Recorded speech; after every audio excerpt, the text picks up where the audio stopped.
to learn. You see, we have suddenly become a very, very powerful animal. We are so powerful today, we are altering the features of the planet, but especially the four sacred elements. We today have become the most numerous mammal on Earth. There are more of us than all the rats. There are more of us than all the mice, than all the rabbits. We are the most numerous mammal on Earth. 6.9 billion human beings. There's a law in biology that says the bigger you are as a species, the fewer the Earth can support. That is, population number of a species is inversely related to size. The smaller you are, the more there can be. And that makes a lot of sense. If you're a mouse, you don't need as much space or food or air or anything, so there can be a lot of mice. But if you're an elephant or a whale, then there can only be tens of thousands of you because you're big, you need a lot of space. Humans have suddenly become the most numerous mammal on Earth. We shouldn't be because of that law, that inverse relationship. We've done it through trade and technology. So just because there are so many of us, every one of us has to breathe air, drink water, eat food, clothe and shelter ourselves. Just to stay alive means we have a very big ecological footprint. It takes a lot of air, water, and land to keep us alive. But of course, we're not like mice or rabbits or rats. I am absolutely sure nobody in this audience here grows a field of cotton plants in your backyard. But many of you are wearing cotton clothing. I am sure nobody here has a big flock of sheep, and yet many of you are wearing woolen clothing. Well, how do we do that? It's through technology. We have an enormous amount of technology used on our behalf to give us our TVs and our computers and our cars, and all of that is technology that increases our ecological footprint, because all of the material to make these things comes out of the earth, and when we're done with it, we throw it back into the earth. So it's our technological muscle power that makes us very, very have a very heavy footprint. But it doesn't end there. We have in the last few decades, we've developed a big appetite for stuff. We love, maybe not up here, but in Vancouver and Toronto, people love to shop.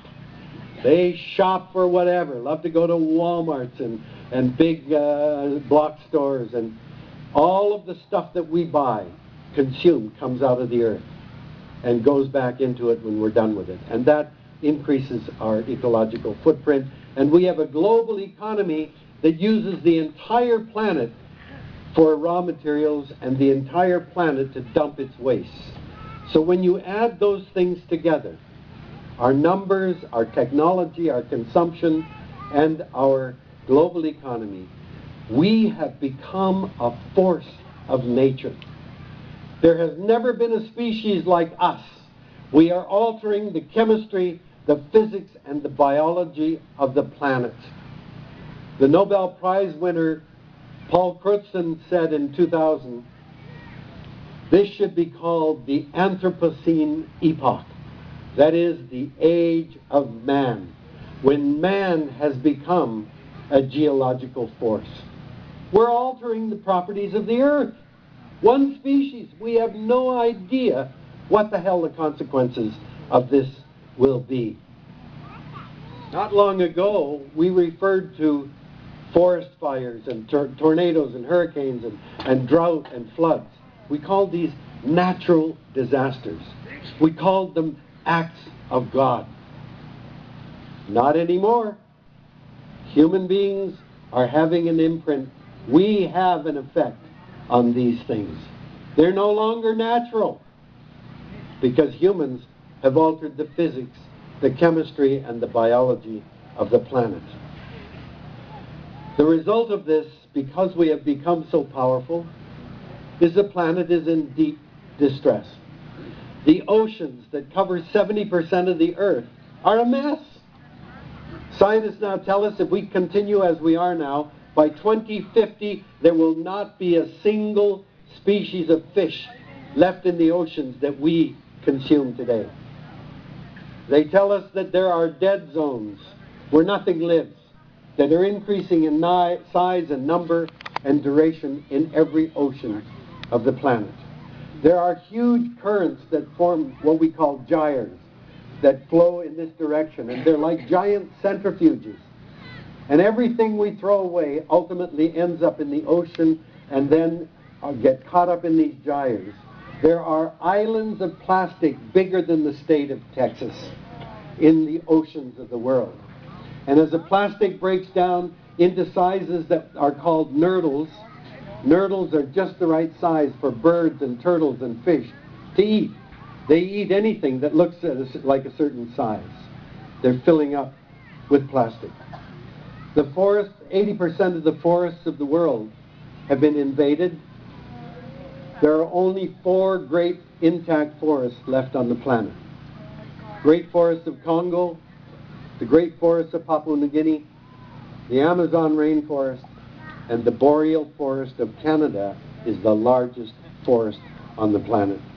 But as you all know, this is your home, the boreal. It is being invaded in a way that will result in its destruction if we don't do something to curb the logging and the mining that is going on. We have used the earth as a garbage can for our toxic pollutants, and we have spread our emissions from burning fossil fuels so that we are now in a time of climate change. And don't you believe for a minute that climate change is controversial. Scientists have settled that 20 years ago. The science is in. The fossil fuel industry is supporting a handful of scientists saying, no, no, no, this is natural. And guess what?